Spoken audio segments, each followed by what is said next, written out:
नहीं होनी चाहिए मेरे विचार से। ठीक है अहमद जावेद साहब, इस तरीके का माहौल जो बार बार बन रहा है, मरशद मदरी साहब या बाकी जो भी हैं इसके विरोध कर रहे हैं, विरोध समझ में आता है कर, अगर आपको नहीं ठीक लग रहा है विरोध कीजिए, लेकिन देश के यही चुने हुए सांसद हैं, जेपीसी में तो सारे दलों के नेता हैं, वो बैठकर चर्चा कर रहे हैं, कम से कम इंतजार करना चाहिए कि उससे निकल कर क्या आता है।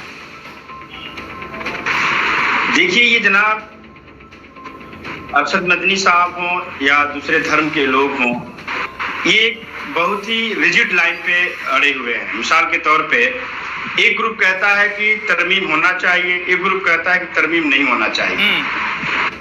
ऐसी लाइन में वक्फ के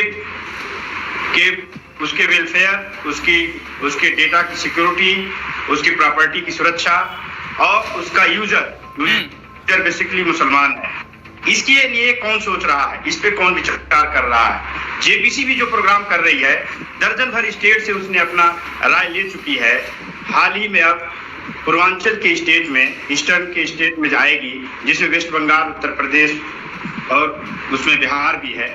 तो अगर आप वक्फ की तादाद पे, उसकी संख्या पे अगर आप जाते हैं तो 1911 के बाद कोई सर्वे नहीं हुआ है, किसी भी धर्मार्थ का कोई आंकड़ा नहीं है। नंबर एक। नंबर दो, आप कह रहे हैं कि 1911 के बाद से हमें पता ही नहीं है कि कितनी प्रॉपर्टी वक्फ के पास है, कोई सर्वे नहीं हुआ।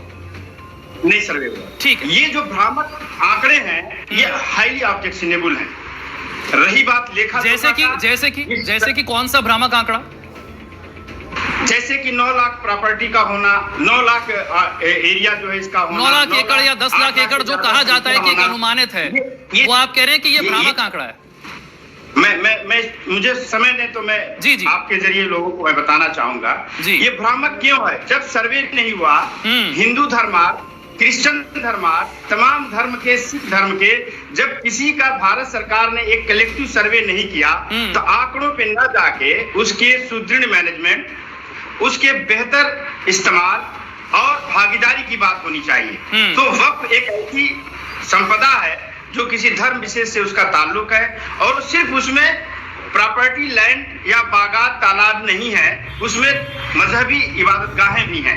तो बहुत ही सेंसिटिव मामला है। सरकार ने जेपीसी को पार्लियामेंट में जब लाई है तो जेपीसी उस पर बहुत ही गौर विचार कर रही है, उसके मेंबर हैं, हर दल के लोग हैं और बहुत ही अहम मुद्दा है। रही बात धार्मिक लोगों का अड़ियल अख्तियार जो है वो राजनीति से प्रेरित है, किसी को वक्फ से लेना देना नहीं है, मेरा ये मानना है। वक्फ के लिए जो जेपीसी तरीका अपना रही है, जो इसका स्टेक होल्डर है, देखिए रंजन भाई, स्टेक होल्डर कौन होता है? जो उसका इस्तेमाल में है, जो उसका भागीदार है। तो अगर किसी मजहब की कोई चीज है और उसकी प्राइवेट अफेयर है तो वो स्टेक होल्डर हुआ। जैसे टेम्पल यूजर, चर्च यूजर, इसी तरह सिख का यूजर है इस्टेब्लिशमेंट का। तो इसमें कंक्लूड करके आप अगर देखेंगे पूरे प्रक्रिया को, तो सरकार ने एक स्कीम लाई जिसके काम कंप्यूटराइजेशन और सर्वे कर रही थी, जिस कंप्यूटराइजेशन सर्वे का काम 80% ही 10 साल में पूरा हो पाया। अगर सरकार की मंशा ठीक थी तो उस प्रक्रिया को पूरा करना चाहिए था। आप कह रहे हैं कि 10 साल में सर्वे हो जाना चाहिए था पूरा, वो नहीं हुआ है। वो नहीं हुआ। अब सरकार के पास मैनेजमेंट में तमाम तरह की अवरुद्ध है। अब देखिए जो बेसिक चीज है, वक्फ को अब उम्मीद पढ़ा जाएगा, यानी अगर बिल पास हो जाता है तो वक्फ अब नहीं रहेगा। और वक्फ ये पूरी तरह से अब पॉलिटिकल बिल हो चुकी है। जिस तरह का जोर आजमाइश है इसमें वक्फ की बेहतरी, वक्फ के लिए जिसका जो स्टेक होल्डर है उसकी कहीं ना कहीं इग्नोर किया जा रहा है। कैसे? जैसे अगर वक्फ के मैनेजमेंट डीएम को दिया जाता है तो वक्फ बोर्ड ऑलरेडी सरकार के अंडर में है, यानी डीएम भी सरकार के अंडर में है। तो जब सरकार ने वक्फ बोर्ड पे अपना सही से कार्यशैली, उसका सुदृढ़ व्यवस्था नहीं कर पाई, पिछले 12 साल में 2013 के बाद अब बिल आई है, अमेंडमेंट बिल आया है, तो अगर 11 साल में अगर वो सर्वे नहीं कर सकी, वक्फ बोर्ड से वो काम नहीं करा सकी, वो दिए हुए 2013 के जो अधिकार थे, यानी महिलाओं का उसमें हर जगह प्रतिनिधित्व था, 2 महिलाएं, उत्तर प्रदेश में आप देखेंगे, बिहार में जहां महिलाओं का प्रतिनिधित्व है, और पासमानदा, बैकवर्ड, ये सब भी उसमें अभी भी है, कल भी है और रहेंगे। विषय ये है कि आप किसी के डोमेन में, यानी आप मजहबी में हस्तक्षेप कर रहे हैं, ये सियासत है।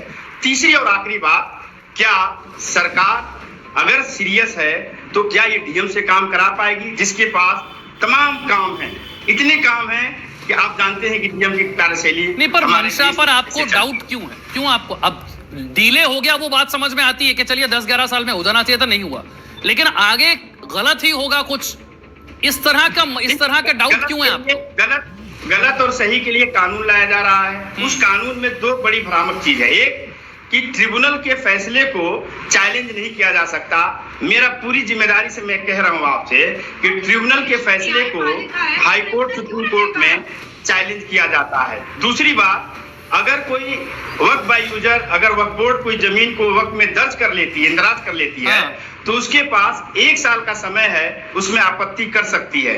तो ये जो दो भ्रामक है कि कहीं भी हाथ रख देना, कहीं भी उस पे जमीन पे इंदराज कर देना, 1 साल का समय होता है, इस पे चर्चा हो सकती है, इस पे भी चर्चा हो सकती है। ठीक है, आपने दो पॉइंट्स रखे हैं कि एक तो वक्फ ट्रिब्यूनल के फैसले को कहीं भी आप चैलेंज कर सकते हैं, और दूसरा वक्फ अगर किसी पर दावा करता है तो 1 साल का वक्त होता है, आप उसको बता सकते हैं कि भाई ये जमीन आपकी नहीं है जहां पर आप दावा करें। इन दोनों चीजों पर जवाब नाजिया से लेंगे और महंत रामदूत दास जी भी इंतजार करें। छोटा सा ब्रेक ले रहे हैं, ब्रेक के बाद फौरन हाजिर होते हैं।